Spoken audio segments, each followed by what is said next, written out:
বকুলের সাথে আজকে আমাকে কথা বলতেই হবে। তাতে যা খুশি হয়ে যাক, বকুলের সাথে কথা বলতেই হবে।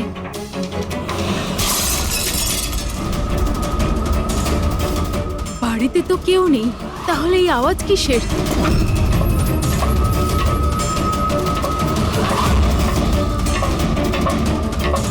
কীর্তি, বকুল, কেউ কিছু বলছে না কেন? কীর্তি ভাই, কীর্তি,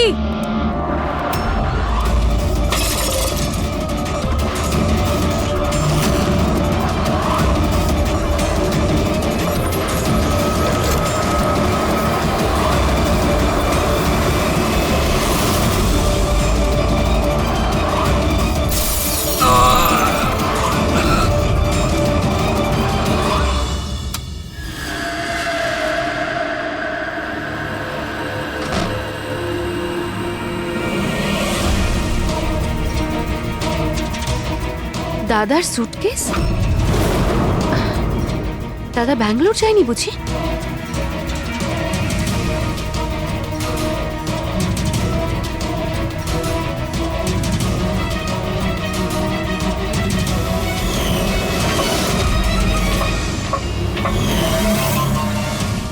বৌদিও ফিরে চলে এসেছে।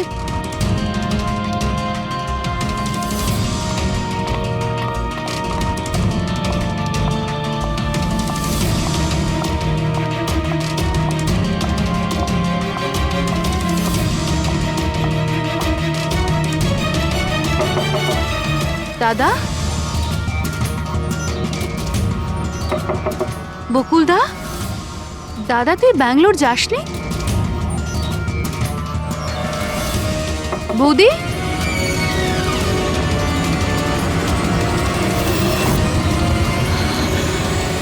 দাদা! দেখো কীর্তি, এটা খুনের ব্যাপার। আরো একবার ভেবে নাও। তুমি যে কথাগুলো বলছো সেগুলো সত্যি?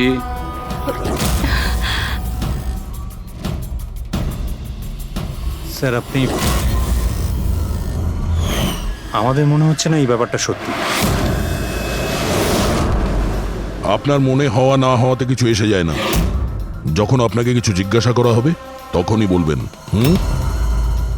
হতে পারে ও সত্যি বলছে, কি জানি। আমি পাগল নই, আমি সম্পূর্ণ সুস্থ। আমি বলছি তো আপনাদের, আশিকা বৌদি নিজেই বলেছে, বৌদি নিজে দাদাকে খুন করেছে। বৌদি, বৌদি, দাদা, আশিকা বৌদি, বৌদি, বৌদি, বৌদি, বৌদি, থ্যাংক গড। বৌদি, বৌদি, বৌদি, এইসব হলো কি করে? কে করেছে এইসব? মরে গেছে বকুল, ঝামেলা শেষ। মেরে দিয়েছে, সব শেষ, মেরে দিয়েছি। শুধুমাত্র মেরে দিয়েছি বলেই প্রমাণ হয় না যে ওই বকুলকে মেরেছে। এটাও তো হতে পারে যে ও আরো কিছু বলতে চাইছিল। হ্যাঁ,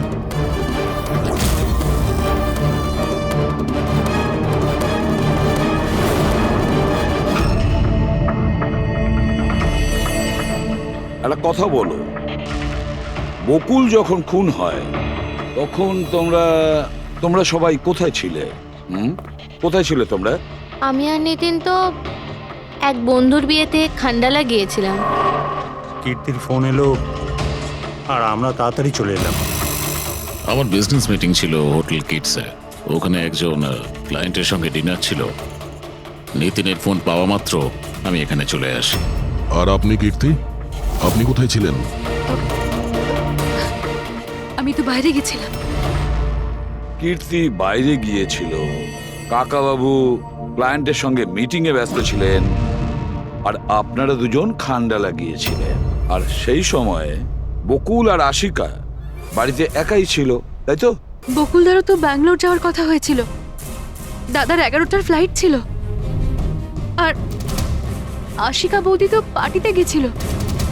আপনারা কেউ বাড়িতে ছিলেন না? তাহলে ব্যাঙ্গালোর যেতে গিয়ে বকুল ফিরে এলো কেন? আর এই আশিকা ও পার্টি থেকে ফিরে এলো কেন? সেটা আপনি গিয়ে আশিকা বৌদিকে জিজ্ঞাসা করুন না যে বৌদি এত তাড়াতাড়ি কি করে ফিরে এসেছিল। বৌদি তো এটা বলে গেছিল যে বৌদি সকালে ফিরে আসবে। ওটা তো আমরা ওনাকে জিজ্ঞাসা করবই। এবার আপনি বলুন যে আপনি কোথায় ছিলেন তখন? আমার মা তো ব্যান্ড্রায় থাকে। আমার মায়ের হঠাৎ ফুড পয়জনিং হয়েছিল, আমি তো মায়ের কাছে ছিলাম আর ওখান থেকে ফিরেছিলাম আমি। বাহ দয়া, প্রতিটা কথা এক্সপ্লেনেশন আছে। যে বকুলের খুনের সময় আমি ওখানে ছিলাম, এখানে ছিলাম, আমি ওখানে গিয়েছিলাম, সবকিছুর ব্যাপারে এক্সপ্লেনেশন আছে।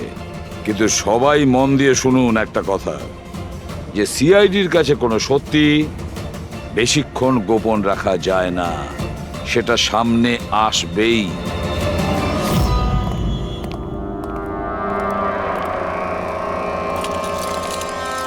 হ্যাঁ অভিজিৎ, পুরো বডির মধ্যে কাঁচের টুকরো গেঁথে ছিল। আর হ্যাঁ স্যার, টেস্ট করেও দেখেছি স্যার, এখানে যে রক্তটা আছে সেটার কোথাও নেই স্যার। একটা কাজ করো, বাড়িটাকে খুব ভালো করে তল্লাশি করো, দেখো কিছু না কিছু প্রমাণ নিশ্চয়ই পাবে, তাই না?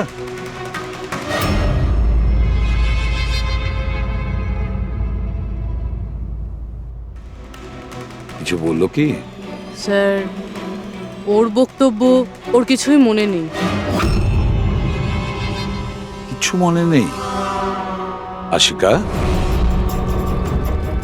তোমার কি মনে পড়ছে তুমি কীর্তিকে জ্ঞান হারানোর আগে কিছু বলেছিলে? মনে করো। আমার কিছুই মনে পড়ছে না। মনে করার চেষ্টা করো। কীর্তি বলছিল যে বকুলের খুন তুমি করেছো, এরকম তুমি নিজে ওকে বলেছো। কীর্তি মিথ্যে কথা বলছে।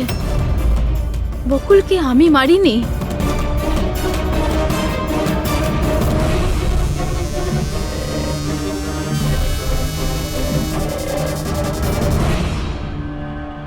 স্যার, এ আবার স্মৃতিশক্তি চলে যাওয়ার অ্যাক্টিং করছে না তো? হতে পারে, কারণ বকুল এখানে রক্তাক্ত অবস্থায় পড়ে রয়েছে আর ওর মাথায় সামান্য একটু আঘাত, ব্যাস অজ্ঞান হলো কি করে?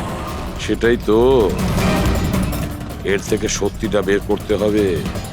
কি করে করবেন স্যার?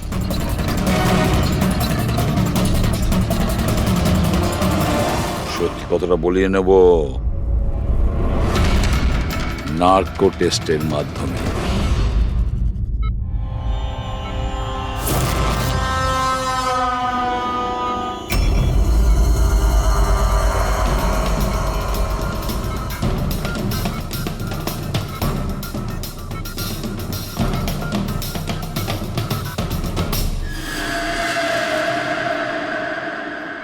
আঠারোই এপ্রিল রাতে যখন পার্টি থেকে বাড়িতে ফেরেন, কি হয়েছিল? আমি বাড়িতে ঢুকলাম, বকুল চিৎকার করছে। তারপর কি হয়েছিল? তারপরে আমি ঘরে গেলাম দেখার জন্য। কি দেখলেন আপনি? আমি গিয়ে দেখলাম যে বকুল ওখানে দাঁড়িয়ে আছে, ওর পিঠ থেকে রক্ত বেরোচ্ছে, আর আমি ওখানে একটা মেয়ের লাশ পড়ে আছে সেটা দেখতে পাই। আমি খুব রেগে গেছিলাম, আর আমি ওখানে পড়ে থাকা একটা কাঁচের টুকরোকে উঠিয়ে নিলাম।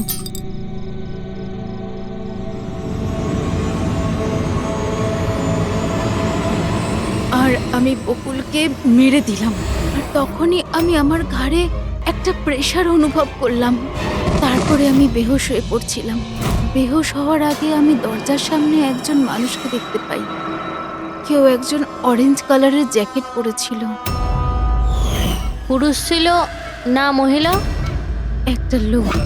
আচ্ছা, তারপর ও কি করলো? ও আমার কাছে আসছিল, মনে হয় আমাকে মারতে চাইছিল। আচ্ছা আশিকা, তুমি ওখানে কোনো মহিলার লাশ দেখতে পেয়েছো? হ্যাঁ, দেখেছিলাম। মহিলার লাশ? ওখানে তো আমরা কোনো মহিলার লাশই পাইনি। স্যার আমরা তো বকুলের মার্ডারের তদন্ত করছি, এর মধ্যে আবার নতুন কেস এলো কোথা থেকে? কোন মহিলার লাশ? কে ছিল ওই মহিলা? আমি মনে করতে পারছি না, সবকিছু ধোঁয়া ধোঁয়া লাগছে। আচ্ছা, এ আমাদের বোকা বানাচ্ছে না তো? বুঝে উঠতে পারছি না এ কোন মহিলার কথা বলছে, কোন মহিলার কথা বলতে চাইছে। আশিকা, তুমি বকুলকে কেন মেরেছো? কেন মেরেছো বকুলকে? ঠিকই হয়েছে যে ও মরে গেছে। তাছাড়াও যদি বেঁচে থাকতো তাহলে আমাকে রাস্তায় ভিক্ষে করতে হতো। কেন? ঘাড় ধাক্কা খেতে কেন? চরিত্রহীন প্রমাণ করতে চাইছিল, ডিভোর্স চাইছিল আমার থেকে। আচ্ছা, ওই মৃত মহিলা উনি কে ছিলেন? আমি আপনাদেরকে বললাম তো, মনে করতে পারছি না। দেখো আশিকা, আমরা ওখানে কোনো মহিলা লাশ খুঁজে পাইনি, তাহলে সেই লাশটা গেল কোথায়? আমার যখন জ্ঞান ফিরছিল তখন ওই লাশও ওখানে ছিল না। আর ওই যে ফ্লোরেসেন্ট অরেঞ্জ কালারের জ্যাকেট পরা লোকটা? ওটা খুবই অস্পষ্ট আমার কাছে, ওই দরজাতেই দাঁড়িয়েছিল। হতে পারে আমার জ্ঞান হারানোর অপেক্ষায় ছিল।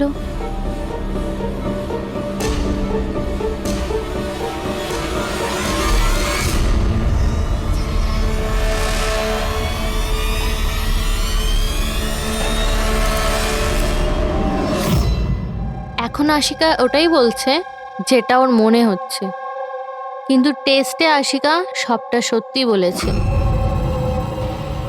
Thank you. ওয়েলকাম। স্যার, ও যদি নার্কো টেস্টে ঠিক বলে তাহলে তো আমাদের ওই মরা মহিলাটা সম্পর্কে জানতে হবে। মনে হচ্ছে ক্রাইম সিনে দ্বিতীয়বার যেতে হবে, ভালো করে আবার চেক করব। কোনো না কোনো প্রমাণ তো নিশ্চয়ই আমরা পাবো। স্যার, এই মেশিন কি কিছু স্পেশাল? এই মেশিনটা যে কোনো ছোট কোনো প্রমাণ খুঁজতে সক্ষম, যেরকম মাইক্রোবস, যেটা সাধারণত ধোঁয়াতে মিশে যায়। আর এই যে মেশিনটা না, একটা ঘরের মধ্যে একদম ক্ষুদ্র থেকে ক্ষুদ্রতর ডাস্ট পার্টিকলস, সেগুলো দিয়ে ওই জ্যাকেট পরা লোকটা সম্পর্কে আমাদের জানিয়ে দেবে যে এই ঘরের মধ্যে ছিল। খুব ভালো।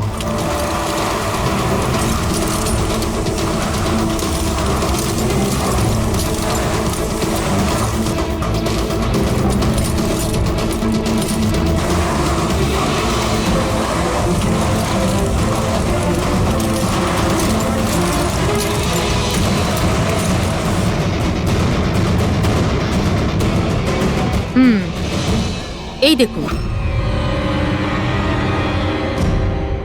যেটা আমাদের নজর এড়িয়ে গিয়েছিল সেটাই মেশিনটা খুঁজে দিল।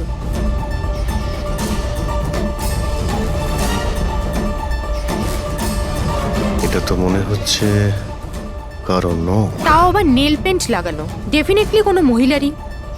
কিন্তু স্যার এখানে কিভাবে?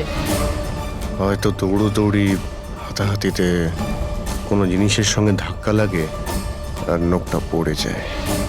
বাড়ির সবাইকে চেক করো তো, ওদের কারণ হয়তো।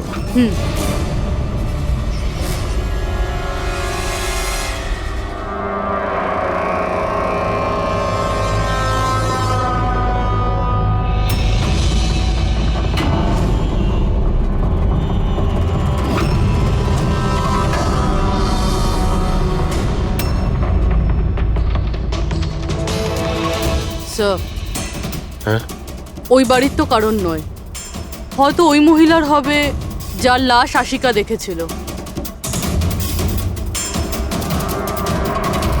তাই তো মনে হচ্ছে।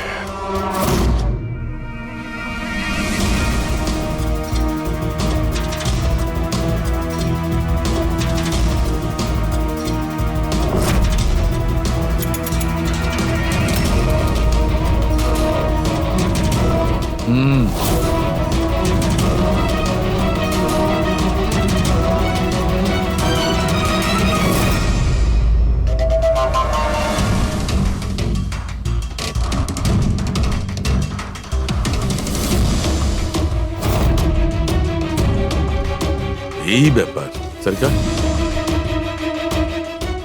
রাইট কি জানতে পেরেছো এই নখ থেকে? এটা কার? স্যার এই নখটা ডিএনএ কোনো ফ্যামিলি মেম্বারের সঙ্গে ম্যাচ করেনি। কিন্তু একটা কথা জানা গেছে বস, এই নোকটা যারই হোক না কেন, ও একজন মহিলা আর তার বয়স 20 থেকে 25 বছর। 20 থেকে 25 বছরের মহিলা? আর একটা কথা, হ্যাঁ,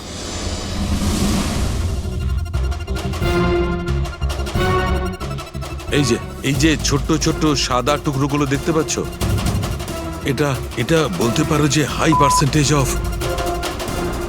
নখ থেকে পেয়েছি। এই মেয়েটা ড্রাগ এডিক্ট ছিল? হ্যাঁ, এটা ওদের পরিবারের কারণ নয়, বাইরের কারণ। স্যার তার মানে যদি কেউ বাইরে থেকে আসে তাহলে কোনো গাড়ি, অটো বা ট্যাক্সি করেই নিশ্চয়ই আসবে। হ্যাঁ, খোঁজ নিয়ে দেখতে হবে রিক্সাওয়ালা, ট্যাক্সিওয়ালা বা ওদের মতো কেউ ওই মহিলাকে বাড়িতে ছেড়ে দিয়ে এসেছিল কিনা। স্যার ওই আশিকা বলছিল কোনো সাফাই কর্মী অরেঞ্জ কালারের জ্যাকেট পরেছিল ওখানে। বেহুশ হওয়ার আগে আমি দরজার সামনে একজন মানুষকে দেখতে পাই, কেউ একজন অরেঞ্জ কালারের জ্যাকেট পরেছিল। ও কে, কোথা থেকে এসেছিল, কোথায় উধাও হয়ে গেল, ওর ব্যাপারে খোঁজ নিতে হবে। স্যার যত ড্রাগ পেডলার্স আছে ওদের কাছে জানতে হবে যে কত মহিলা এই হাই ডোজের ড্রাগস নেয়। অভিজিৎ, একটা কাজ করো, রিক্সাওয়ালা আর ট্যাক্সিওয়ালার কাছে খোঁজ নাও যে ওনাকে বাড়িতে ছেড়ে দিয়ে এসেছিল কিনা, আর মিসিং পার্সনস রিপোর্ট চেক করো। স্যার শহরে যতগুলো ড্রাগ পেডলার আছে না, সবার কাছে গিয়ে খোঁজ নাও, দেখো ওরা এমন কোনো মহিলাকে চেনে কিনা যে হাই কোয়ালিটি ড্রাগ ব্যবহার করে। আর আমরা গিয়ে ওদের বাড়ির লোকের সঙ্গে কথা বলি, দেখা যাক ওরা কোথায় যায়, কি করে ওই ঘটনার সময়।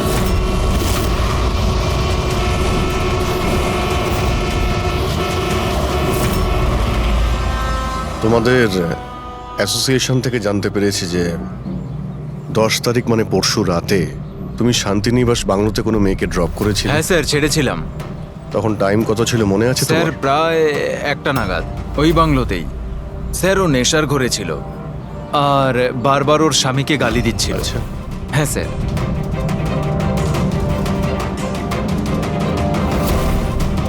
ওই মেয়েটা কি এ ছিল? হ্যাঁ স্যার, এই মেয়েটা ছিল। ওখানে বাংলোর আশেপাশে কোনো গন্ডগোল হয়েছিল কি? না স্যার, গন্ডগোল তো কিছু মনে হয়নি, সবকিছু নর্মালি ছিল।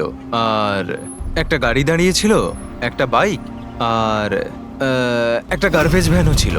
Garbage van? হ্যাঁ sir. Sir sir sir sir sir sir আমিও পরশুদিন একজন মেয়েকে শান্তিনিবাস বাংলোর কাছে নামিয়েছিলাম। কটার সময়? স্যার সম্ভবত 12:30 নাগাদ। আর তুমি একটা সময় নামিয়েছিলে? হ্যাঁ স্যার। আচ্ছা দেখো তো সেটা কি এই মেয়েটা? না না স্যার, এই মেয়েটা তো নয়। তাহলে একে তুমি একটার সময় নামিয়েছিলে আর 12:30টার সময় যে মেয়েটাকে তুমি নামিয়েছিলে তাকে আবার দেখলে তুমি চিনতে পারবে? একদম স্যার, নিশ্চয়ই চিনে ফেলবো। গুড, চলো। তোমাদেরকে যে যে প্রশ্ন করব তার সঠিক উত্তর আমার চাই। তুই যদি কেউ মিথ্যে বলো না, তাহলে ভীষণ মুশকিলে পড়ে যাবে, বুঝেছো?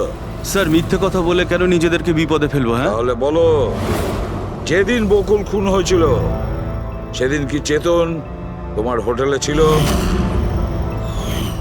হ্যাঁ স্যার, উনি হোটেলেই ছিলেন আর উনি সব সময় ক্লায়েন্টের সাথেই ছিলেন। উনি ক্লায়েন্টের সাথে ডিনারও করেছেন।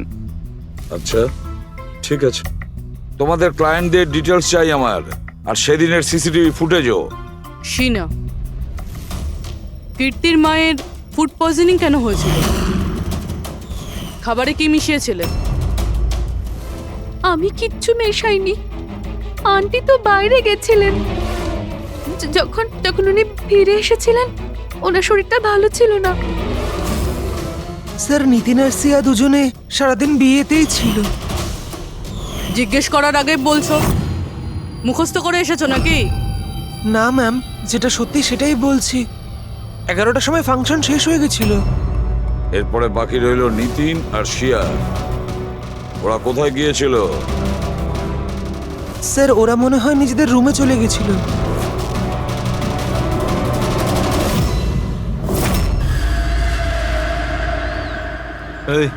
এই মাল কোথায় পাওয়া যাবে?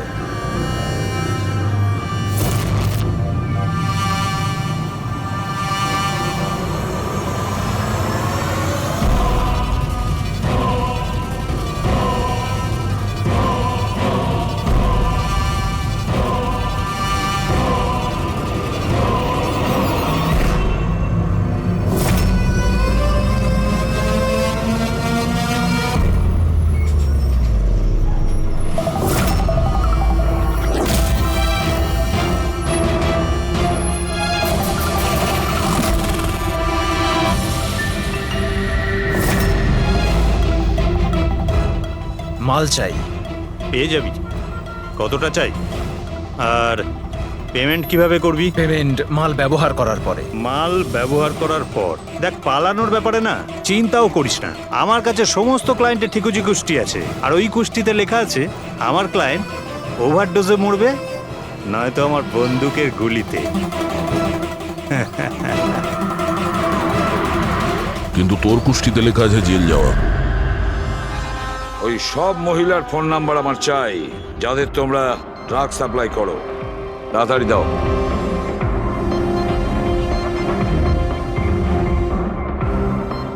পুরবি, দেখো তো একটু কল করে এই সব নম্বরে। দেখো কেউ আবার উধাও হয়ে যায়নি তো।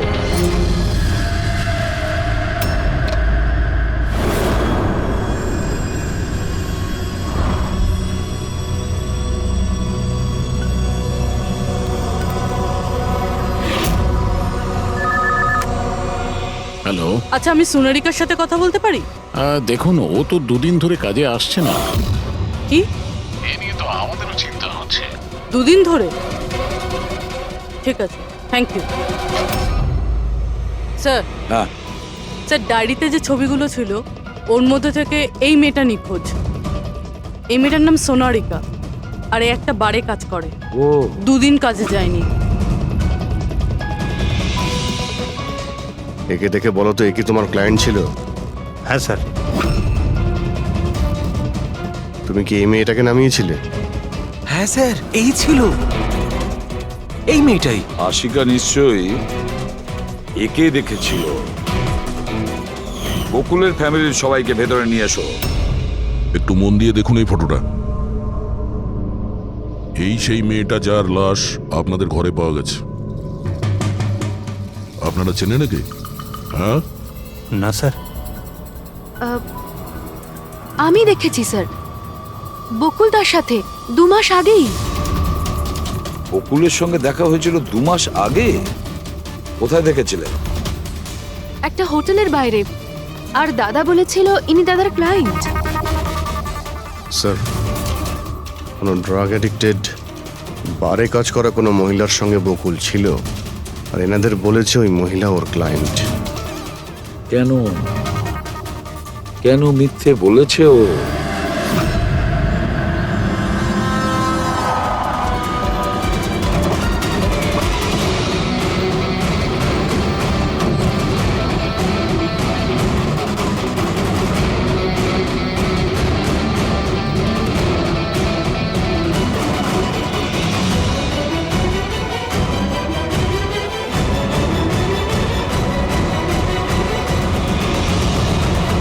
আচ্ছা, সোনারিকা এখানেই কাজ করতো না? আগে হ্যাঁ, এখানেই কাজ করতো। আপনারা কে? সিআইডি। সোনারিকা খুন হয়ে গেছে। সে কি? এই জন্যই দুরাত্রি ধরে ও কাজে আসছে না। হ্যাঁ, কিন্তু আমরাও লাশটা পাইনি। আর সাথে সাথে এই এর নাম বকুলেও খুন হয়েছে। আমরা এটা জানতে চাই যে সোনারিকার সঙ্গে এই বকুলের কি সম্পর্ক ছিল? সম্পর্ক কি ছিল তা তো জানি না, তবে হ্যাঁ, এই লোকটা কখনো কখনো আমাদের বারে ওকে নিতে আসতো। এ ব্যাপারে আরো কিছু খবর আপনাদের তেজি দিতে পারবে স্যার। এই তেজিটাকে? স্যার, এই হলো তেজি। তেজি, সোনারিকা তোমার বন্ধু। এটা বলো যে এই লোকটার সঙ্গে সোনারিকার কি সম্পর্ক ছিল? স্যার, সোনারিকার সাথে বকুলের অ্যাফেয়ার চলছিল। বকুল ওর সমস্ত এক্সপেন্সিভ খরচগুলো দিত, কিন্তু ওর বকুলের বিরুদ্ধে সবসময় কোনো না কোনো অভিযোগ থাকতো। ঠিক কিরকম বলো তো? ওই তো, যেমন ধরুন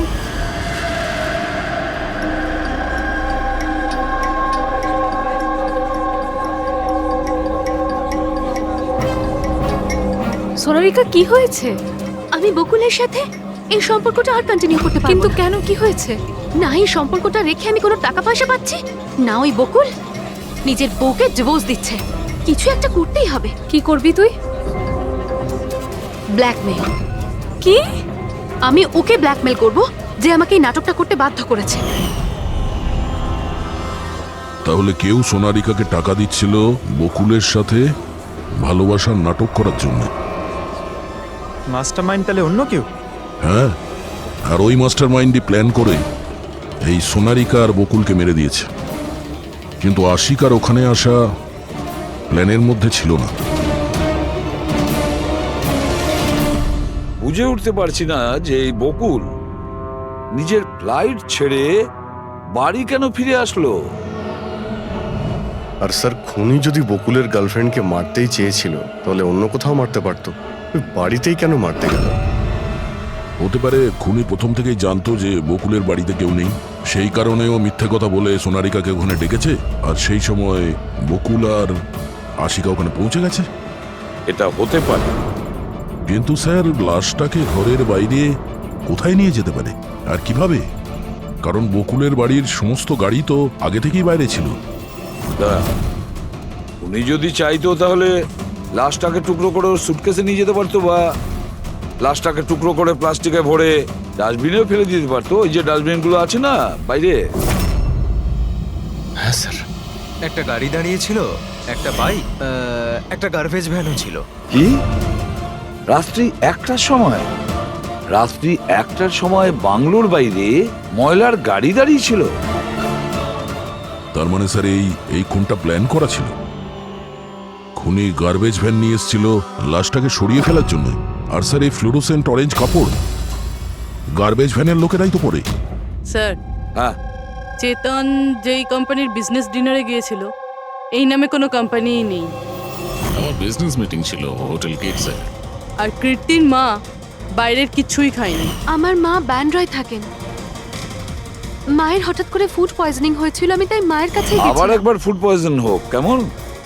ঠিক আছে, এটাও জানা দরকার যে যে রাতে বকুল আর ওই মেয়েটা খুন হয়েছে ওই রাতে খান্ডালা থেকে কোনো ট্যাক্সি বা প্রাইভেট কার বাংলোতে এসেছিল কি না। সিনার কথা অনুযায়ী ওনার এই অবস্থা ঘরের খাবার খেয়ে হয়নি। হ্যাঁ, এটা সত্যি। মা ঘরের কোনো খাবার খায়নি, বরং মা তো আমাকে বলছিল যে মা ড্রাইভারের সাথে কোথাও বাইরে গেছিল আর কারে বসে কিছু ওষুধ খেয়েছিল। ওষুধ খেয়েছিল? হ্যাঁ, আমাদের ড্রাইভার অমনও তাই বলছিল। তোমাদের ড্রাইভার এখন কোথায়? স্যার, আমি সমস্ত ড্রাইভারদের নিয়ে এসেছি যারা গার্বেজ ভ্যান চালায়। আমরা একটা গার্বেজ ভ্যানের সন্ধান পেয়েছি যেটা মাঝরাতে রাস্তার মাঝখানে দাঁড়িয়েছিল, যাতে লাশ বয়ে নিয়ে যাওয়া হয়েছিল। ভ্যানের ব্যাপারে জানতে পেরে গিয়েছি। সার্ভেলেন্স ক্যামেরাতে আমরা সেটা পরিষ্কার দেখতে পেয়েছি। কেন?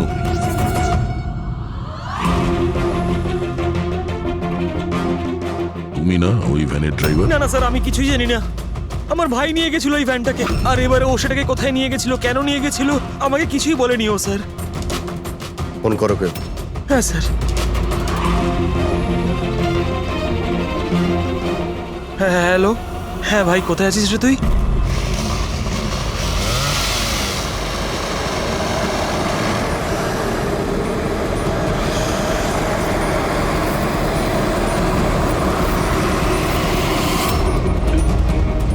কি ভাই, কেমন আছেন?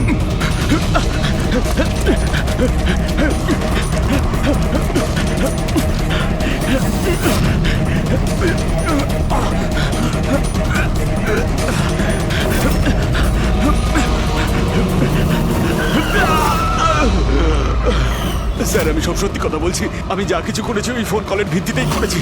বকুল স্যারের বাংলো থেকে কল করেছিল। কে ফোন করেছিল বকুলের বাংলো থেকে? আমি তো তাকে কখনো দেখিনি, শুধু গলার স্বর শুনেছিলাম। মহিলা ছিল না পুরুষ? স্যার, কখনো কখনো মহিলার গলার স্বরে ফোন আসতো, আর কখনো পুরুষেরও। স্যার, সে যেই হোক না কেন সে বকুলের বাড়ির লোকই। কিন্তু তুই এগুলো করেছিস কেন? কেউ ফোনে কিছু বলে দিল তুই করে দিবি? হ্যাঁ স্যার, আমাকে লোভ দেখানো হয়েছিল যে আমার 5 লাখের দেনা শোধ করে দেওয়া হবে যদি ওনার কথা আমি শুনি। তো স্যার, আমি লোভে পড়ে গিয়েছিলাম স্যার। আমি কোনো খুন করিনি স্যার, আমি শুধু লাশটার একটা ব্যবস্থা করেছিলাম স্যার। লাশ কোথায়?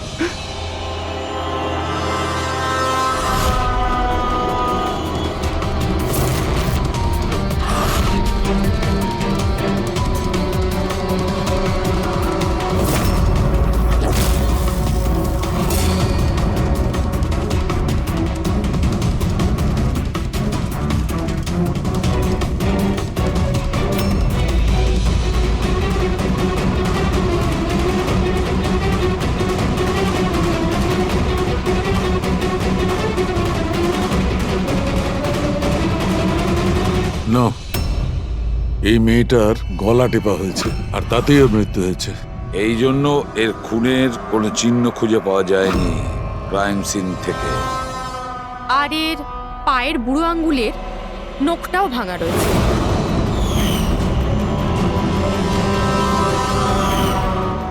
আর ডক্টর এগুলো কি? এই যে হলুদ হলুদ দাগ। এটাই তো এই কেসের সবচেয়ে বড় সূত্র। চলুন সবাই দাঁড়িয়ে যান। দাঁড়ান। আর কত জিজ্ঞাসাবাদ করবেন আপনারা? সবই তো বলে দিয়েছি আমরা। এবার আর কোনো জিজ্ঞাসাবাদ করবো না। হ্যাঁ, আপনাদের প্রত্যেকের নার্কো টেস্ট হবে। Narco test? কিন্তু কেন? কারণ আপনাদের মধ্যে কেউ যে সত্যিটা বলছে না। আপনাদের কাছে কোর্টের পারমিশন আছে এই নার্কো টেস্টের জন্য? হ্যাঁ,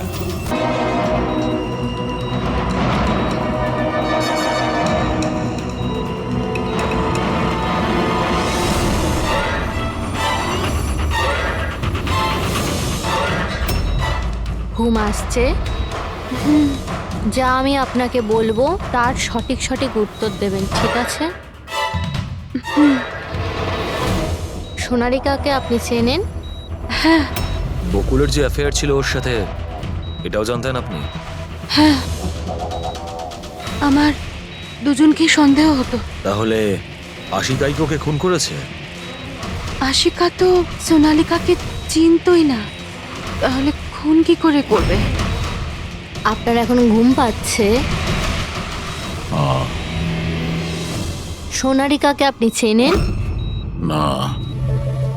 বকুলের সাথে সোনারিকার অ্যাফেয়ার আছে, এটা কি আপনি জানেন? না। তাহলে আশিকাই কি ওকে খুন করেছে?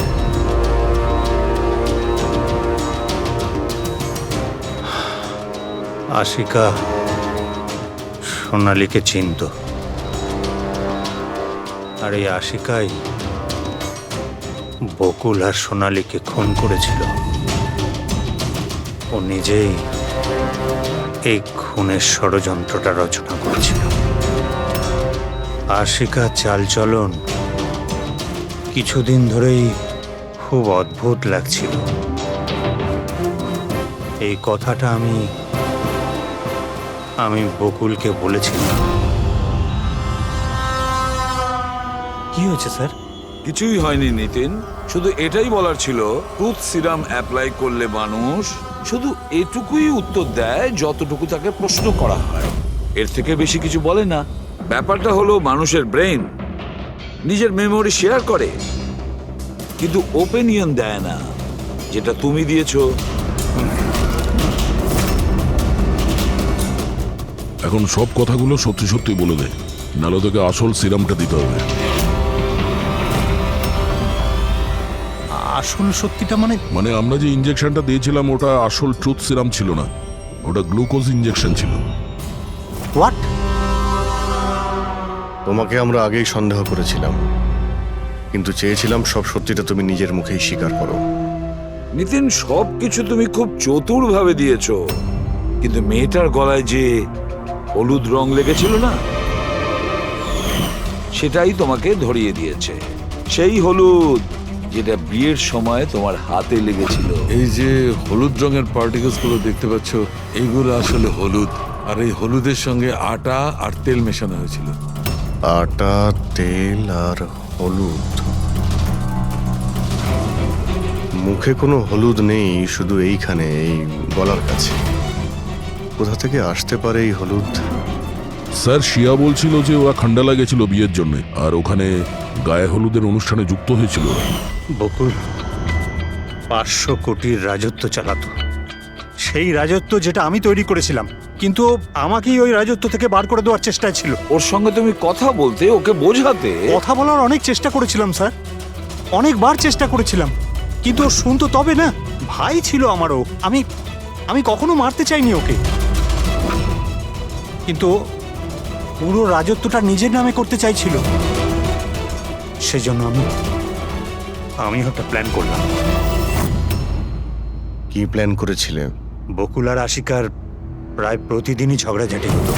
ও আশিকাকে ছেড়ে দিতে চাইছিল।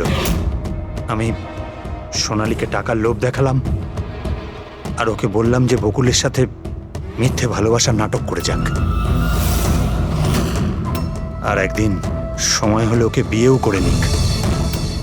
আসলে আমি এই সোনালীর মাধ্যমেই আমার হারানো রাজত্ব ফিরে পেতে চাইছিলাম। কিন্তু ওকে কেন মেরে দিলে? ও তো তোমার সঙ্গই দিচ্ছিল। সেটা প্রথমে স্যার, কিন্তু পরেও আমাকে ব্ল্যাকমেল করা শুরু করলো। আর সেই জন্যই তুমি মেয়েটিকে কায়দা করে বাড়িতে ডেকে নিয়েছো। হ্যাঁ স্যার, সেই রাতে আমি এমন সিচুয়েশন ক্রিয়েট করলাম যাতে কি সমস্ত লোক বাড়ির বাইরে থাকে। আমিও ওয়াইফকে নিয়ে খান্ডালা চলে গেলাম। আর যেই আমার ওয়াইফ ওষুধ খেয়ে শুয়ে পড়লো, আমি সঙ্গে সঙ্গে ট্যাক্সি নিয়ে এখানে চলে এলাম আর আমনকেও ডেকে নিলাম। সোনালীর ঘরে পৌঁছতেই, দেখো সোনালী, আমার কথাটা বোঝার চেষ্টা করো। যদি এই মাঝপথে তুমি আমার সঙ্গটা ছেড়ে দাও তো আমার পুরো প্ল্যানটা বানচাল হয়ে যাবে। হয়ে যাক তোমার সব প্ল্যান বানচাল, আমার কিচ্ছু যায় আসে না তাতে। আর এমনিতেও ওই বকুলের প্রতি আমার কোনো ইন্টারেস্ট নেই। আমি ওকে ভালোবাসি না আর ওকে বিয়েও করতে চাই না।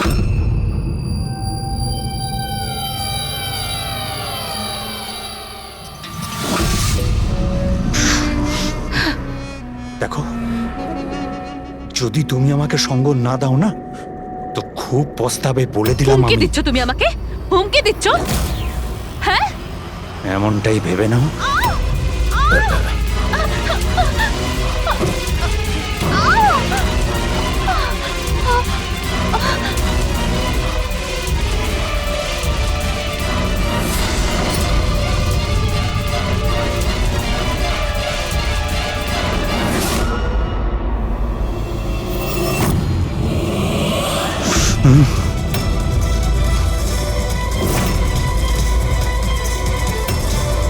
দাদা, বকুল, এটা কি করলে তুমি? না না, এই সোনালী আমাকে ফাঁসানোর চেষ্টা সোনালী, করছে। আমি পুলিশকে ফোন করব। আমি এক্ষুনি ফোন করছি। বকুল!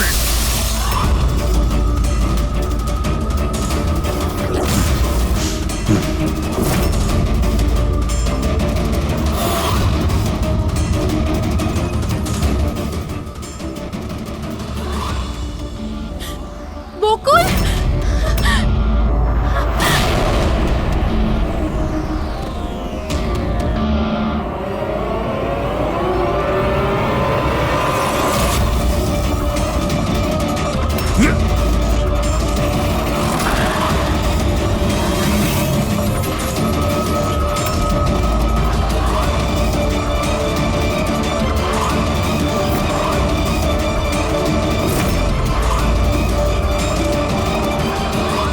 আমি অমনকে ফোনে প্রথমেই বলে দিয়েছিলাম সোনালীর লাশটা একেবারে সরিয়ে ফেলতে, আর ও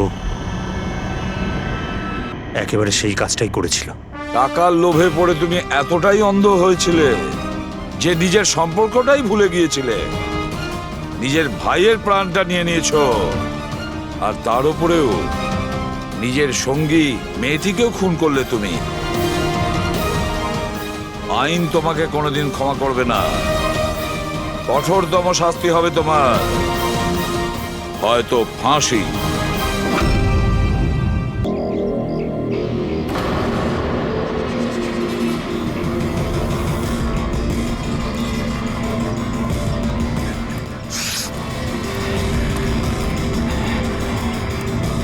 এই দাঁড়াও, কে তুমি?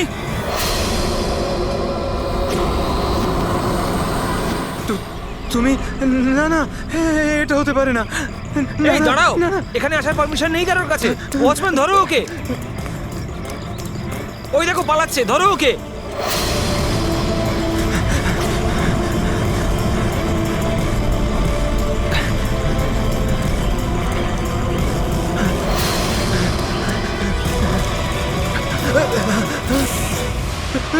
তুমি এখানেও? না না না, তুমি এখানে হতে পারো না।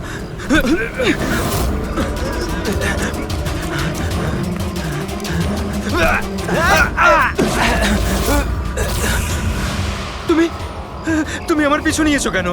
তুমি আমাকে মেরে দেবে। আরে কে কে তুই? দাঁড়া!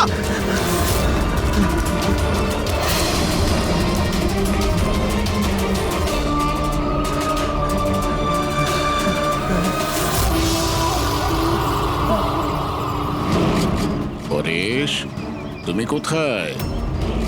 আমি তোমাকে সাহায্য করতে এসেছি। দেখো, ভয় পেও না, সামনে এসো। আমি তোমাকে ওর হাত থেকে বাঁচাবো। ও তোমার কিচ্ছু করতে পারবে না। সামনে এসো পরেশ।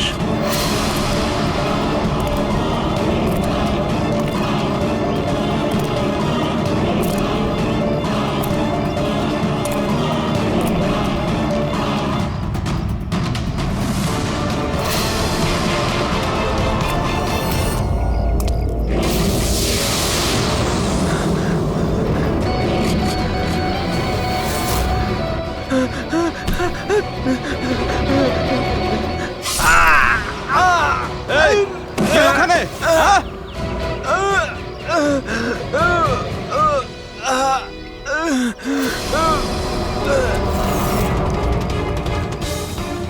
আরে কি হলো এসব? আরে কে করলো এটা? বলো, আরে বলো, তুমি ঠিক আছো তো? বলো কে করলো এসব কিছু? ইন্সপেক্টর দয়া।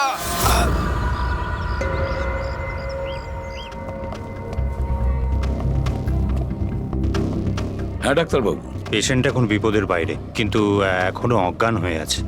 এনার পরিচয় জানতে পেরেছেন? হ্যাঁ, ওর নাম হলো পরেশ, কিন্তু এখনো অজ্ঞান হয়ে আছে। জ্ঞান ফিরলে আপনারা কথা বলতে পারবেন। ঠিক আছে ডক্টর, থ্যাংক ইউ।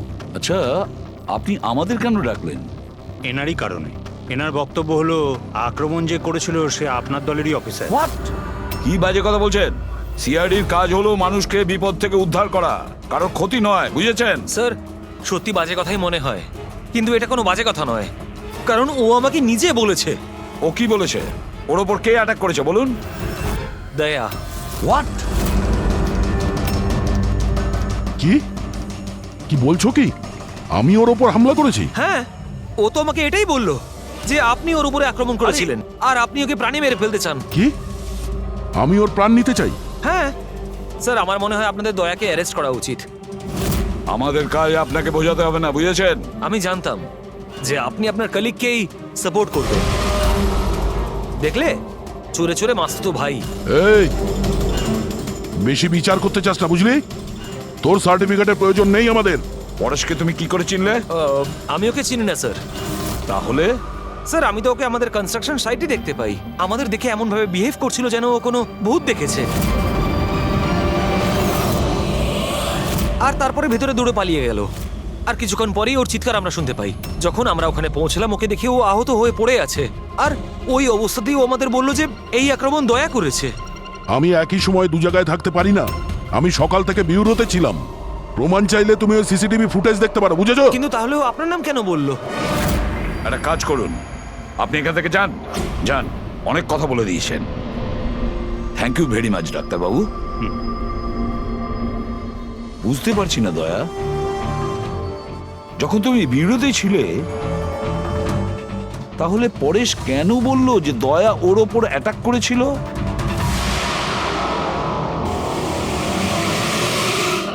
আচ্ছা, একটা কথা বলুন, যখন আপনারা এখানে পরেশকে আহত অবস্থায় দেখেছিলেন, তোর সঙ্গে কি কেউ ছিল? মানে কাউকে যেতে বা আসতে দেখেছেন? না স্যার, ও একাই ছিল। কিন্তু স্যার, ও ইন্সপেক্টর দয়ার। জানি, ও দয়ার নামই বলেছে। আমরা এখানে এটা জানতে এসেছি যেটা ও বলেনি, বুঝেছেন? আর দয়া এটা করতেই পারে না। স্যার, আপনি এত বিশ্বাসের সাথে কিভাবে বলতে পারেন যে দয়া স্যার এরকম করেননি? যে অফিসার নিজের জীবনে ঝুঁকি নিয়ে অন্যের জীবন বাঁচায়, সে কাউকে খুন করতে পারে না। আমি নিজের থেকে বেশি বিশ্বাস দয়াকে করি, বুঝেছেন?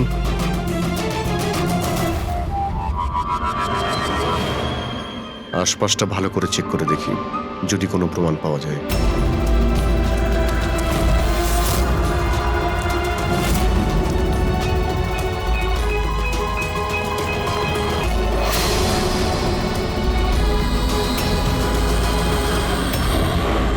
স্যার,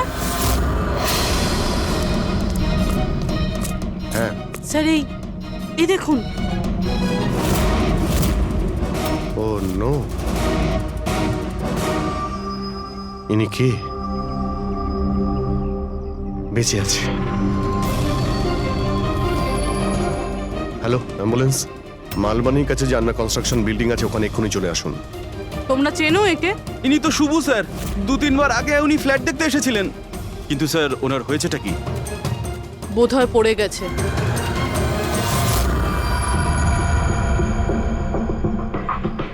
উপর থেকে পড়েছে নাকি ফেলে দেওয়া হয়েছে? পেশেন্টের অবস্থা এখন স্টেবল আছে, ওর খুব তাড়াতাড়ি জ্ঞান ফিরে আসবে। গুড। চলো। দয়া, কি হলো? এইভাবে দেখছো কেন ওকে? ওকে চেনো নাকি? স্যার, অভিজিৎ, তুমি এখানে কি করছো? যে আন্ডার কনস্ট্রাকশন বিল্ডিং এ পরেশের উপরে হামলা করা হয়েছে, ওখানে আরো একজনকে আহত অবস্থায় পেয়েছি। আরো একজন লোক? সে কে? স্যার, ওয়াচম্যান বলল যে ওর নাম হলো শুভু। ওখানে 2-3 বার এসেছিল ফ্ল্যাট দেখার জন্য। স্যার, ওর হাতে আমি এই কাপড়ের টুকরোটা পেয়েছি। আচ্ছা, ছেড়ে দাও আমাকে, আমাকে মেরো না, ছেড়ে দাও আমাকে, মেরো না আমাকে, ছেড়ে দাও আমাকে। পরেশ, পরেশ, আমি এসিপি প্রদ্যুমান, সিআইডি থেকে এসেছি। ভয় পেও না, তোমাকে কেউ কিচ্ছু করবে না, আমরা তোমার সঙ্গে রয়েছি। দয়া, দয়া ছেড়ে দাও আমাকে, দয়া ছেড়ে দাও আমাকে, আমাকে মেরো না। কিন্তু দয়া ওইদিকে দাঁড়িয়ে, আমি এসিপি প্রদ্যুমান। দয়া, দয়া ছেড়ে দাও আমাকে, ছেড়ে দাও আমাকে। পরেশ, দয়া, দয়া তুমি যাও, ছেড়ে দাও আমায়, দয়া আমায় ছেড়ে পরেশ, দাও। তুমি কি বলছো? দয়া, দয়া ছেড়ে দাও আমায়, আমায় মেরো না দয়া। পরেশ, আমি দয়া নই, অভিজিৎ। দয়া, দয়া মেরে দেবে আমাকে। আরে দয়া তো এইখানে।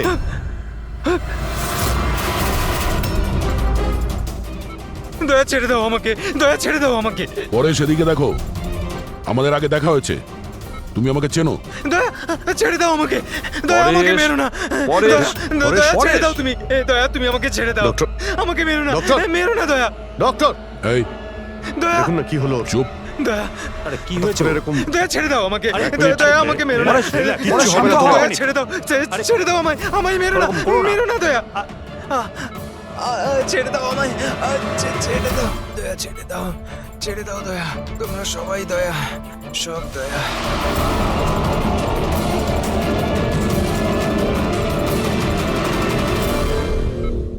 এই ব্যাপারটা আসলে কি? সবার চেহারাতেই ও আমাকে দেখতে পাচ্ছে। হ্যাঁ, সেটাই তো। সেই জন্যই যখন ও ওই আর্কিটেক্টকে, ওর অ্যাসিস্ট্যান্টকে আর ওয়াচম্যানকে দেখেছে, ও এমন করছিল যেন ভূত দেখেছে। কিন্তু ওর মগজের ভূতটা হলো তুমি দয়া, তুমি। তুমি আর এই জন্যই ওর মনে হচ্ছে যে তুমি ওকে মারতে চাইছো, কারণ যে ওকে মারতে চেয়েছিল তাকে ওর দয়াই মনে হয়েছে। আমি এটা বুঝতে পারছি না স্যার, যে আমাকেই কেন দেখছে। দয়া, তুমি বলছিলে না যে একে তুমি আগের থেকে চেনো? কিভাবে? স্যার, বছর 15 আগে আমি ওকে গ্রেপ্তার করেছিলাম স্যার।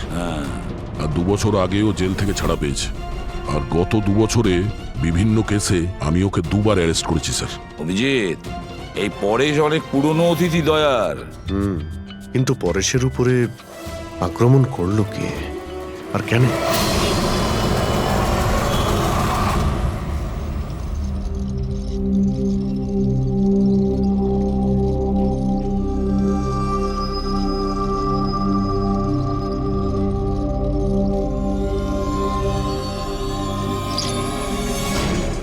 আরে ম্যাডাম, একটু সাবধানে। কিরণ, কে কিরণ? আমি কিরণ টিরণ নই। কাছে আসবেন না। আরে কি করছেন ম্যাডাম? কি করছেন আপনি? কাছে আসবেন না আপনি হয়তো কোনো ভুল বুঝেছেন ম্যাডাম।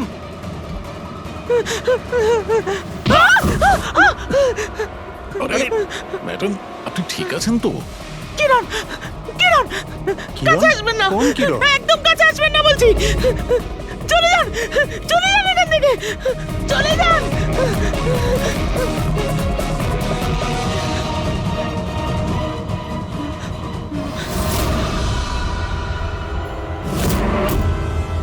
কি শুভ্বু, শরীর কেমন আছে তোমার? স্যার, পায়ের হাড় ভেঙে গেছে, বাকি এদিক ওদিক আরো কিছু চোট লেগেছে। আচ্ছা, একটা কথা বলো, কি হয়েছিল সেই দিন?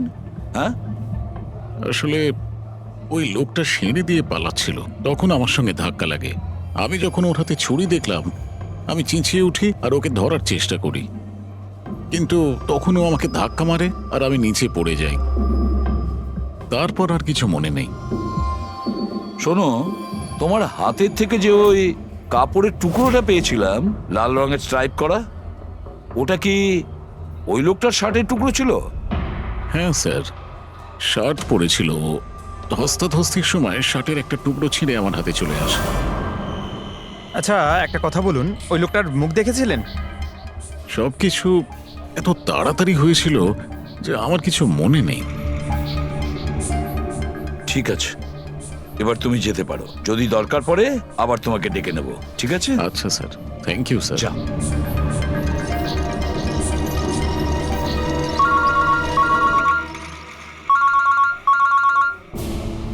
হ্যাঁ দয়া, কি কোথায়?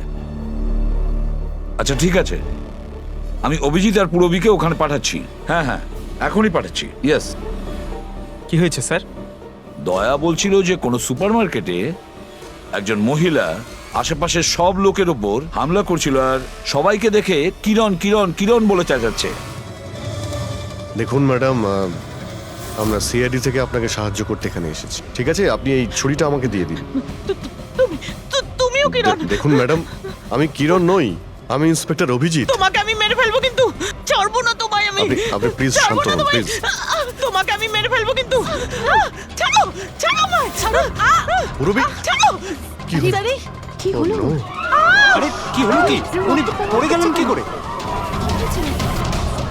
কি হলো? হ্যাঁ, সরে যান দেখি, সরে যান, সরে যান বলছি। দেখি, 1 মিনিট সরে দাঁড়ান। দেখি কি হলো এনার? ম্যাডাম, শুনুন কি হলো ওনার? ম্যাডাম। স্যার, স্যার এ তো মারা গেছে। কি? এর শরীরে টেট্রাক্রোটক্সিন বা গ্লুরারে নামের বিষ ইনজেক্ট করা হয়েছিল, যার একটা ফোঁটাও প্রাণনাশক হতে পারে। কিন্তু এই বিষটা তো আমাদের দেশে সহজে পাওয়া যায় না, না? শুধু সেই পেতে পারে যে কোনো বড় রিসার্চ করছে। উনি যখন দৌড়চ্ছিলেন তখন কেউ ওনাকে এই পয়জনটা ইনজেক্ট করে দিয়েছে। পঙ্কজ, একটা কাজ করো, এই ঘটনাটা ঘটার সময় যে সিসিটিভি ফুটেজ আছে সেটা ভালো করে চেক করো। খুনির ফটো ওখান থেকেই পাওয়া যাবে। Okay sir. স্যার, এই পরেশের কি ব্যাপার? এ সমস্ত জায়গায় আমাকেই কেন দেখছে? ডক্টর সালুখে, আমার তো মনে হচ্ছে এটা কেমিক্যালের খুব বড় একটা গন্ডগোল। ঠিক বলেছো ফ্রেডি। বস, এটা নিশ্চয়ই কোনো বিশেষ কেমিক্যালের কারণে হয়েছে, কারণ এর পরেশের মস্তিষ্কে একটা অদ্ভুত ধরনের কেমিক্যাল পেয়েছি। তোমার কথা অনুযায়ী এই কেমিক্যালের রিয়াকশনেই এরা দুজন একই রকমের আচরণ করছে, একই রকমের চেহারা এরা দুজনে দেখেছে। হ্যাঁ বস, আর আমি এই কেমিক্যালটার বিষয়ে আরো ডিটেলসে জানার চেষ্টা করছি। তার মানে যতক্ষণ এই পরেশের ব্রেনে ওই কেমিক্যালের রিয়াকশন থাকবে আমরা কোনো উত্তরই পাবো না। আর অভিজিৎ, এই যে কাপড়ের টুকরোটা তোমরা আমাকে দিয়েছিলে, এটার থেকেও আমরা কিছু পেয়েছি। অদ্ভুত ব্যাপার সারিকা দেবী, আজকে তো ফরেন্সিকে একের পর এক শুধু প্রমাণই পাওয়া যাচ্ছে। কি কি পেলেন আপনি? এটা একটা কটনের কাপড়, আর এর রোয়ার মধ্যে আটার কিছু ট্রেসেস পাওয়া গেছে। আটা? হুম, শুধু আটা? শুধুই আটা। হ্যাঁ, সত্যি খুবই মূল্যবান জিনিস পাওয়া গেছে, আটা। স্যার, হ্যাঁ স্যার এই ফটোটা দেখুন স্যার। এখানে যতগুলো লোক রয়েছে এদের মধ্যে কেউ পয়জনের ইনজেকশনটা দিয়েছে। এবার আরো একটা কাজ করো, এখানে যতজন লোক আছে না, এদের প্রত্যেকের মুভমেন্ট ট্র্যাক করো শপিং মল থেকে। খুন হওয়ার আগে এরা কোথায় ছিল, কোথা থেকে এসেছে আর কোথায় গেছে, আর খুন হওয়ার পরে দেখো এরা কোথায় কোথায় গেছে। ওকে?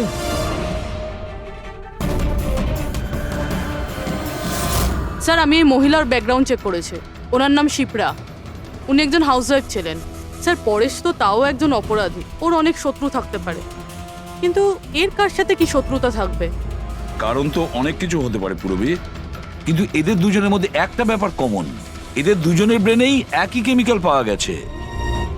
তো ওদের দুজনের শত্রুও এক হতে পারে। কিরণের ব্যাপারে কি জানতে পেরেছো?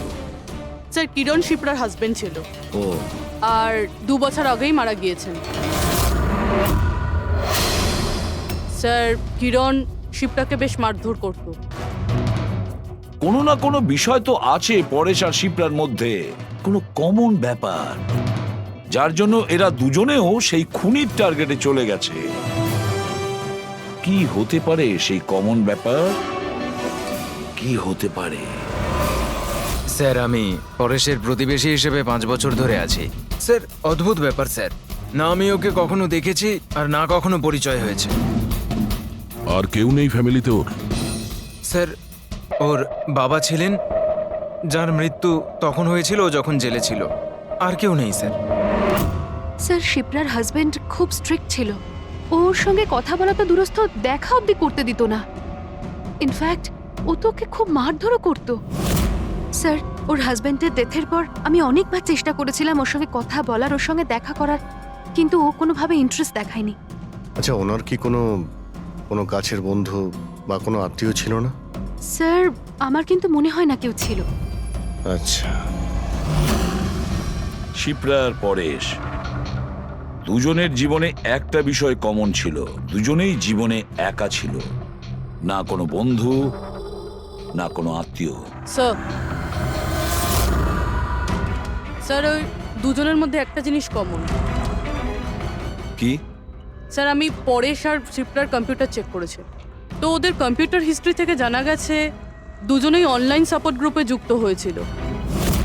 আচ্ছা, অনলাইন সাপোর্ট গ্রুপ, তার মানে? স্যার, এই গ্রুপটা actually depression, loneliness, drug addiction আর মাদকাসক্ত হয়ে থাকে তাদের কাউন্সেলিং করে আর তাদের সাহায্য করে।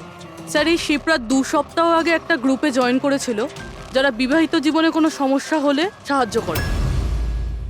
আর পরেশ নিজের একাকিত্ব কাটানোর জন্য আগের মাসে এরকম গ্রুপে জয়েন করেছে। অদ্ভুত কোইন্সিডেন্স তো, দুজনেই একই অনলাইন গ্রুপ জয়েন করে আর দুজনের একই রকম সমস্যা হয়। জানতে পারলে কিছু এই গ্রুপের ব্যাপারে? স্যার, আমাদের সাইবার এক্সপার্ট রাজ এই গ্রুপগুলোকে ট্রেস করার চেষ্টা করছে, খুব তাড়াতাড়ি কিছু জেনে যাব। স্যার, হ্যাঁ স্যার, শিপ্রার খুন এই লোকটাই করেছে স্যার। যে সময় খুন হয়েছিল সেই সময় যত লোক উপস্থিত ছিল তাদের মধ্যে এই খুব অদ্ভুত ছিল। স্যার, যেই সময় অভিজিৎ স্যার আর পূরবী সুপার মার্কেট গেছিল ঠিক সেই সময় এই লোকটা ওখানে যায় আর ভিড়ের মধ্যে মিলিয়ে যায়, আর যখন শিপ্রা মারা যায় তখন ওখান থেকে পালিয়ে যায়। ফেডরিকা, একটা কাজ করো, আমাদের ডেটাবেস চেক করো, হয়তো এর বিষয়ে কিছু জানা যাবে, কোনো লিড পাওয়া যাবে। তার মানে স্যার এই খুনি সুপারমার্কেটে কিছু কিনতে যায়নি, কিন্তু শিপ্রাকে মারার জন্য গেছিল।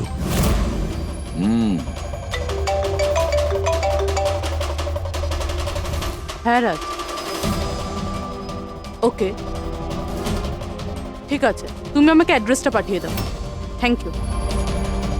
Sir, cyber expert Raj phone করেছিল, ওর কথা অনুযায়ী দুটো গ্রুপ একই আইপি অ্যাড্রেস থেকে বানানো হয়েছে। ও, একই কম্পিউটার থেকে? হ্যাঁ স্যার। আইপির অ্যাড্রেস পেয়েছো? হ্যাঁ স্যার, আন্ধ্রেতে একটা প্রিন্টিং শপ আছে, এই গ্রুপগুলো ওখান থেকেই করা হয়েছে।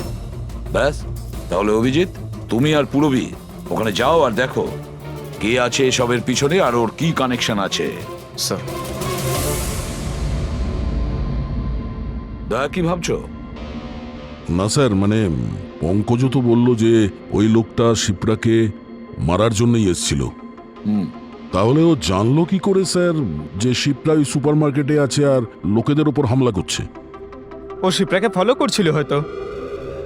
যদি ফলোই করে থাকে তাহলে অভিজিৎ আর পূরবীর ওখানে ওই সুপারমার্কেটে পৌঁছানোর আগেই ওকে মেরে চলে যেত, পরে ওকে মারতো না। অভিজিতের সুপারমার্কেটে পৌঁছতে 20 মিনিট সময় লেগেছে আর খুনিরও ওখানে পৌঁছতে একই সময় লেগেছে। তার মানে হলো এই দুজনকেই খবর একই সময়ে পৌঁছানো হয়েছে। আচ্ছা স্যার, এটা নয় তো যে ইনফরমেশন খুনির কাছে আমাদের এখান থেকেই গেছে? আমাদের এখান থেকে ইনফরমেশন? হ্যাঁ, হতে পারে। দয়া, এটা আবার হয়নি তো যে যখন আমরা পরেশকে হসপিটালে দেখতে গিয়েছিলাম তখন খুনি ওখানে ছিল আর আমাদের কথা শুনতে পেয়েছে? তাহলে খুনি হসপিটালে করছিল কি? দয়া, পরেশ খুনির হাত থেকে প্রথমে তো বেঁচে গেছে, হতে পারে খুনি নিজের অসম্পূর্ণ কাজ করার জন্য হসপিটালে যেতে পারে, পরেশকে শেষ করে দিতে চেয়েছ সেই জন্য।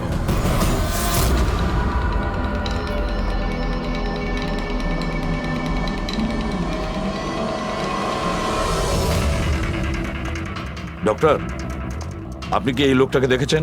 না।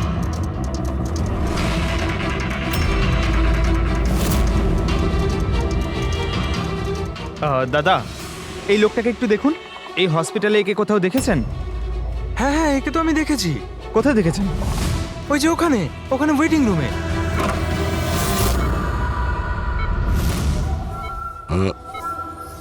এখানে কেউ এসেছিল নাকি? না স্যার, এখানে কেউ আসেনি।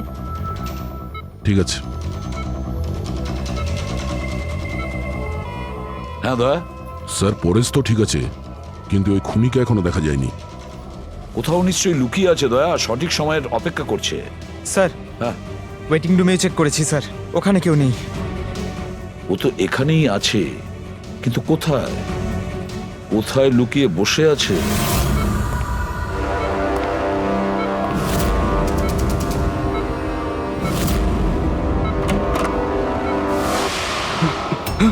এই, দাঁড়া!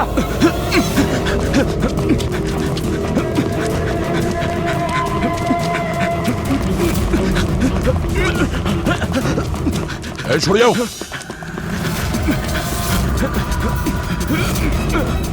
কোথায় পালাবি?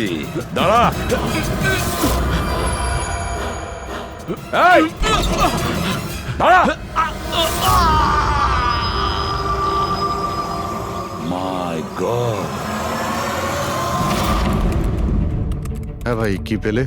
স্যার, এই দুটো সাইট ডিলিট করে দেওয়া হয়েছে। এগুলো আর অপারেশনাল নেই। মানে অপরাধী প্রমাণ লোপাট করে দিয়েছে? হ্যাঁ স্যার, কিন্তু স্যার কিছু ইন্টারেস্টিং ফ্যাক্টস আমি আপনাকে বলতে পারি। কি? এটা দেখুন স্যার, এই আইপি অ্যাড্রেস থেকে, এই কম্পিউটার থেকে সেই একই রকমের আরও 6টা অনলাইন সাপোর্ট গ্রুপ তৈরি করা হয়েছে। তো লোকেদের ফাঁসানোর জন্য এরকম অনেক গ্রুপ বানানো হয়েছে? হ্যাঁ স্যার, আর স্যার গ্রুপ ডিটেলসগুলো আমি চেক করে নিচ্ছি। মানে স্যার, পরেশ আর শিপ্রা ছাড়া আরো অনেক মানুষ আছে যাদেরকে এরা ফাঁসিয়েছে। কিন্তু স্যার, উদ্দেশ্য কি হবে এই ধরনের সাইট বানিয়ে মানুষকে টার্গেট করার? ওই কেমিক্যাল রিলেটেড কিছু হবে। আচ্ছা, রেজিস্টারে কিছু পেলে তুমি? হ্যাঁ স্যার, গত 3 মাসে 85 জন এই কম্পিউটার ব্যবহার করেছে। সবার ডিটেলস চেক করতে হবে। ঠিক আছে স্যার, এটা দেখুন, 6টার মধ্যে 5টা গ্রুপ ডিলিট করে দেওয়া হয়েছে, কিন্তু এখনো একটা সাপোর্ট গ্রুপ অ্যাক্টিভ রয়েছে, আর এখনো ওটা অপারেটেড হচ্ছে। Enhancing the life of lonely people, মানে এটা পরিষ্কার। গ্রুপ বানানো হয়, একাকিত্বে থাকা লোকেদের ফাঁসানো হয়, আর গ্রুপটাও ডিলিট। তাহলে ওরা আরো একটা শিকার খুঁজছে। একটা কাজ করা যাক পুরো। কিছু জানতে পারলে এই লোকটা সম্পর্কে? এখনো পর্যন্ত কিছু না। ওয়ালেট ছাড়া এর কাছে আর কিচ্ছু পাওয়া যায়নি, মোবাইল ফোনও নয়।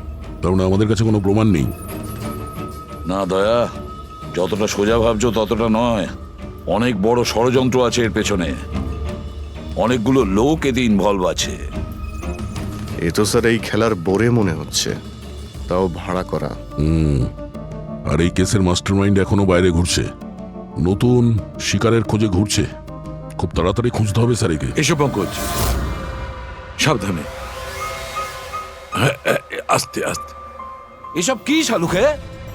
কেন স্যার, আপনি এ কি খেলা খেলছেন পঙ্কজের সঙ্গে? না না, এটা কোনো খেলা নয়। আমি প্রথমেই বলেছিলাম না, এই কেসটা খুবই জটিল, খুবই কমপ্লিকেটেড। মনে আছে তো, আমি বলেছিলাম যে পরেশের আর ওই মহিলার মস্তিষ্কে একটা অদ্ভুত ধরনের কেমিক্যাল পাওয়া গেছে। হ্যাঁ, আমি ওই কেমিক্যালটাকে টেস্ট করে দেখেছি, আর সেটা পঙ্কজের শরীরে ইনজেক্ট করে দিয়েছি। হোয়াট? আরে তুই পাগল হয়ে গেছো শালুকে? ওর যদি কিছু হয়ে যায়? আরে কিচ্ছু হবে না ভাই, বিলিভ মি, আমি পাগল নাকি?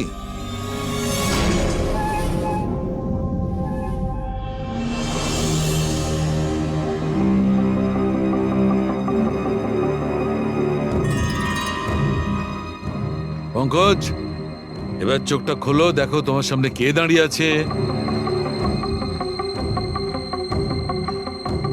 এটা তো ফ্রেডি স্যার। গ্রেট, এটা ফ্রেডি স্যার তো? এবার এদিকে দেখো পঙ্কজ, এখানে কে দাঁড়িয়ে আছে?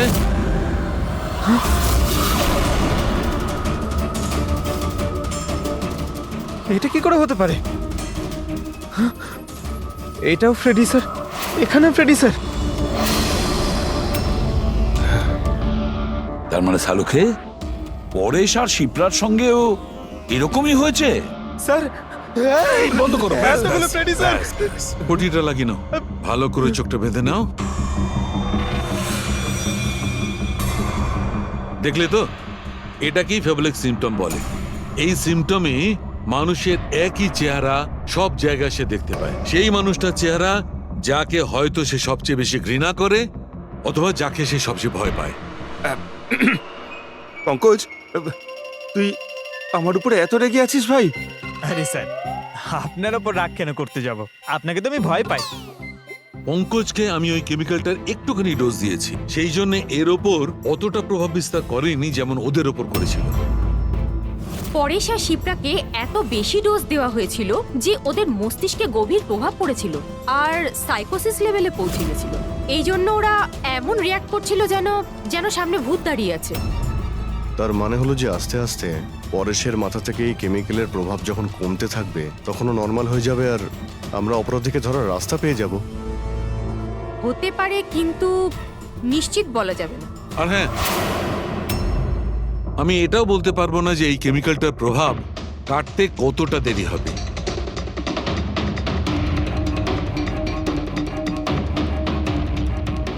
আমরা পরেশের ঠিক হওয়া পর্যন্ত অপেক্ষা করলে অনেক দেরি হয়ে যাবে। আমাদের অন্য কোনো রাস্তা খুঁজতে হবে, অন্য কোনো রাস্তা। হ্যাঁ পূরবী, স্যার আমি ওই অনলাইন গ্রুপে রেজিস্টার করে নিয়েছি আর ডিটেলসটাও পুরো পরেশ আর শিপ্রার মতনই দিয়েছে।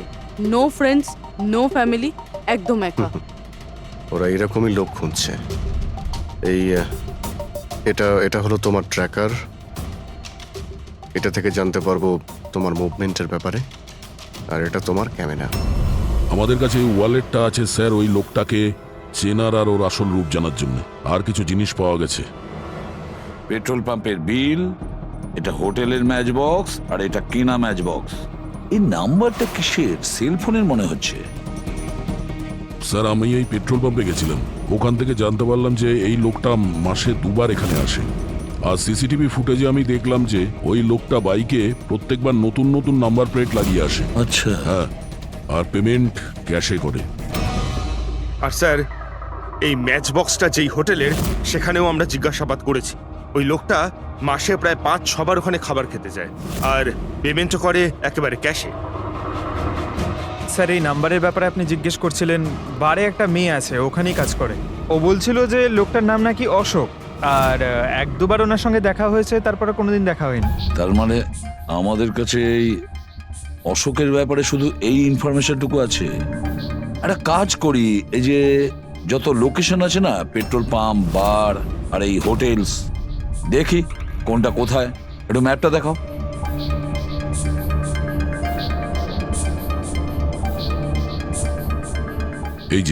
এই যে ওই জায়গাটা যেখানে ওই পেট্রোল পাম্পটা আছে।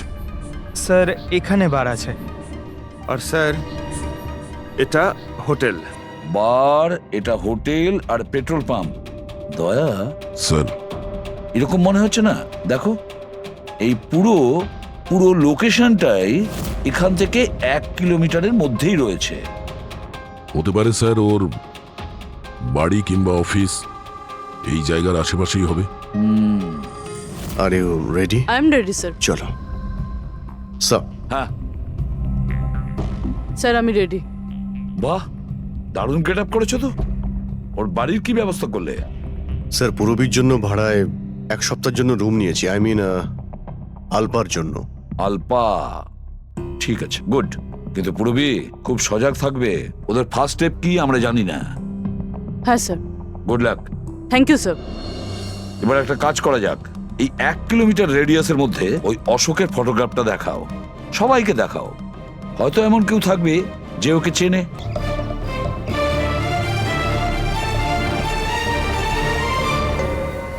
পূরবী, হ্যাঁ স্যার। খুব সজাগ থাকবে। এখানে তো সব ঠিক আছে।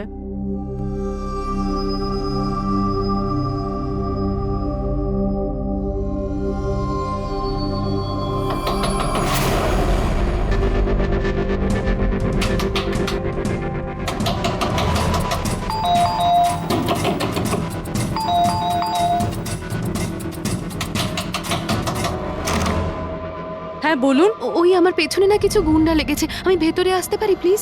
1 মিনিট। হ্যাঁ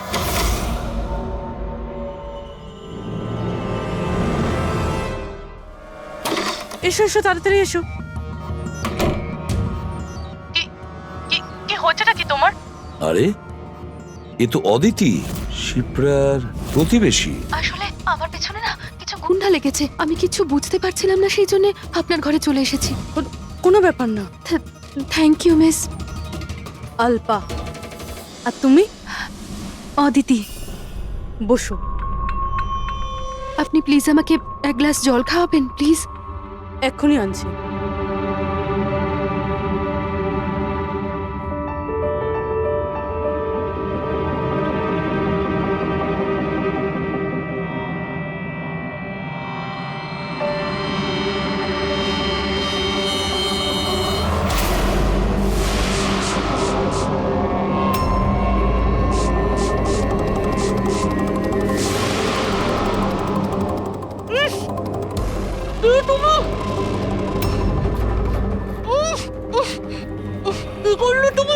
চিন্তা করিস না, বাজে কিছু দিইনি, বেশি কষ্ট দেব না আমি তোকে। প্রবি,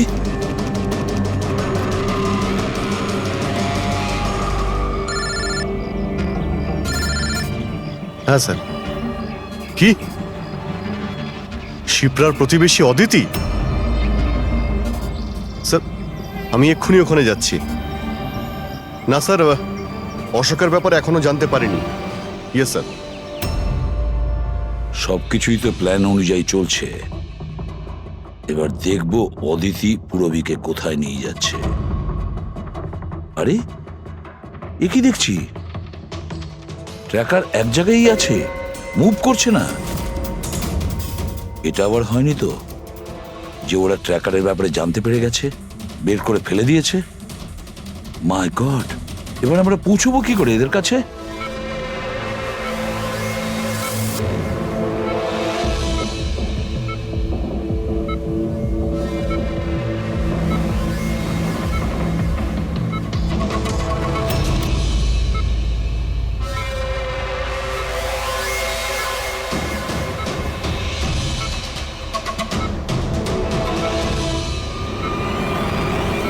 নাও, তোমার ওষুধ খাওয়ার সময় হয়ে গেছে, এবার লক্ষ্মী মেয়ের মতো ওষুধটা খেয়ে নাও।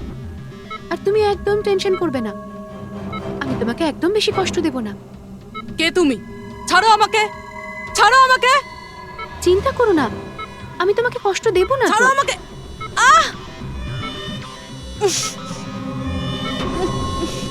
আমি তোমাকে বারণ করেছিলাম না? কিছুদিনের জন্য নতুন লোকেদের আনতে বারণ করেছিলাম। সিআইডি আমাদের পাগলের মতো খুঁজছে, আমরা অসাবধান হলে তার অনেক দাম দিতে হবে। স্যার অদিতির বাড়ি বন্ধ ছিল, তালা ভেঙে আমরা ঘরে ঢুকলেও কিছু পাইনি স্যার। অশোকের ব্যাপারেও কিছু জানতে পারছি না স্যার। আমার মনে হচ্ছে এগোনোর সব রাস্তা বন্ধ হয়ে গেছে। না ফেডরিক, আমাদের জন্য কোনো রাস্তা বন্ধ হয়নি। সিআইডির লোক রাস্তা তৈরি করে। স্যার ওরা পুরবীকে কেমিক্যাল ইনজেকশন না দিয়ে দেয়? না, কিচ্ছু করবে না ওরা, পুরবীর কিচ্ছু হবে না। কিছু একটা ব্যাপার আমরা মিস করছি, কিছু একটা ব্যাপার আছে যেটা আমরা মিস করছি। সেটা কি হতে পারে ব্যাপারটা? স্যার ওই কাপড়ের টুকরো যেটা আমরা শুভুর হাতে পেয়েছিলাম, ওটার মধ্যে আটা পেয়েছিলাম আমরা। হ্যাঁ স্যার, আটা। যখন আমি রাস্তাতে অশোকের ব্যাপারে সবাইকে জিজ্ঞাসা করছিলাম, হ্যাঁ, তখন সেখানে আমি একটা আটা কল দেখতে পাই, আর তার পিছনে একটা পুরনো বিল্ডিংও রয়েছে। তাহলে সেই লোকটা যে পরেশের উপর হামলা করেছিল, ওই আটা চাকিরি আশেপাশে কোথাও থাকে ও, ওই জন্যই তো ওর শার্টে আটা লেগেছিল। আর এটাও তো হতে পারে স্যার, পরেশের উপর যে হামলা করেছিল সে অশোক। স্যার সেই কাপড়ের টুকরোটাও অশোকেরই হতে পারে। এটাও হতে পারে যে পরেশকে যে আক্রমণ করেছিল আর এই অশোক দুজনেই একই গ্যাংয়ের হয়ে কাজ করে, আর এই গ্যাংটা আটা কলের আশেপাশেই থাকে। সবাইকে ওই আটা চাকির আশেপাশে পাবে অভিজিৎ, আর পুরবীকেও ওই আটা চাকির আশেপাশে।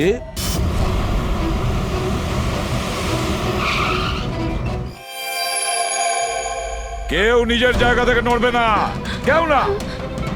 পুরবী কোথায়? অদিতি, পুরবী কোথায়?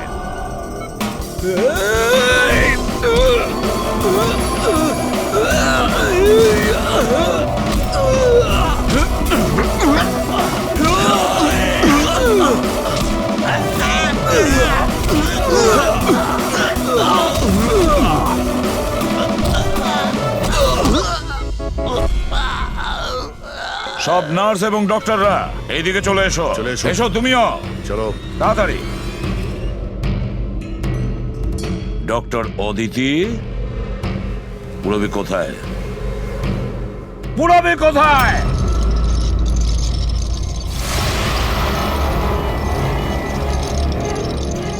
তোমার পুরবি আমার কাছে আছে এসিপি।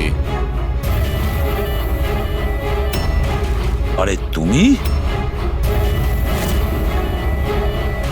হ্যাঁ, আমি।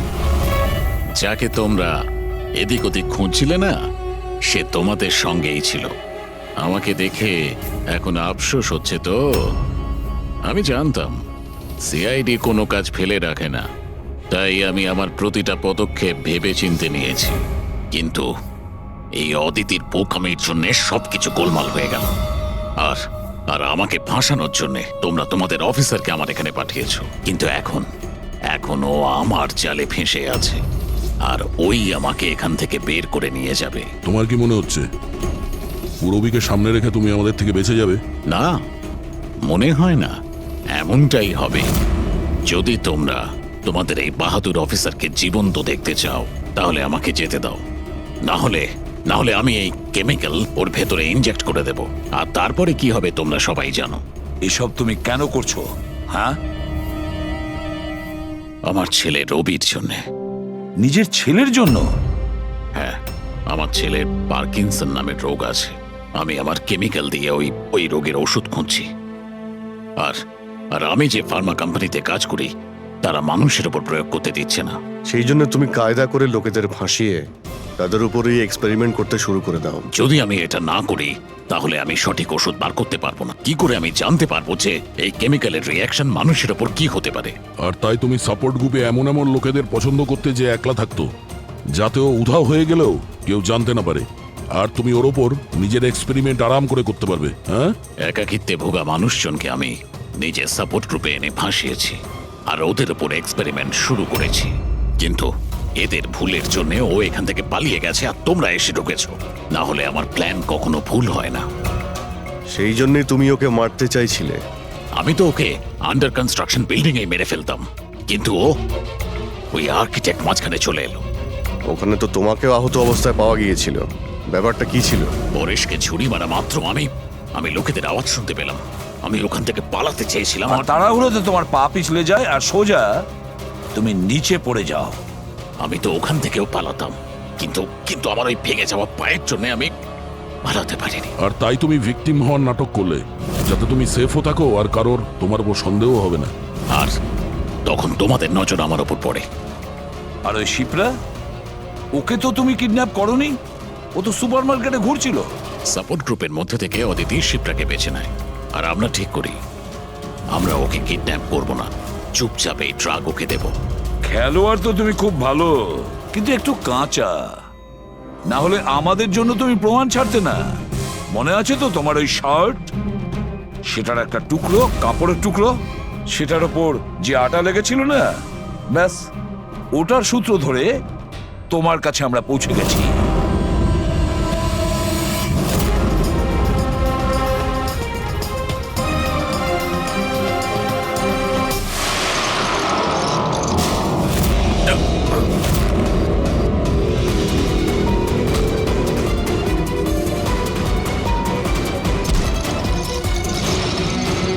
পুরবি,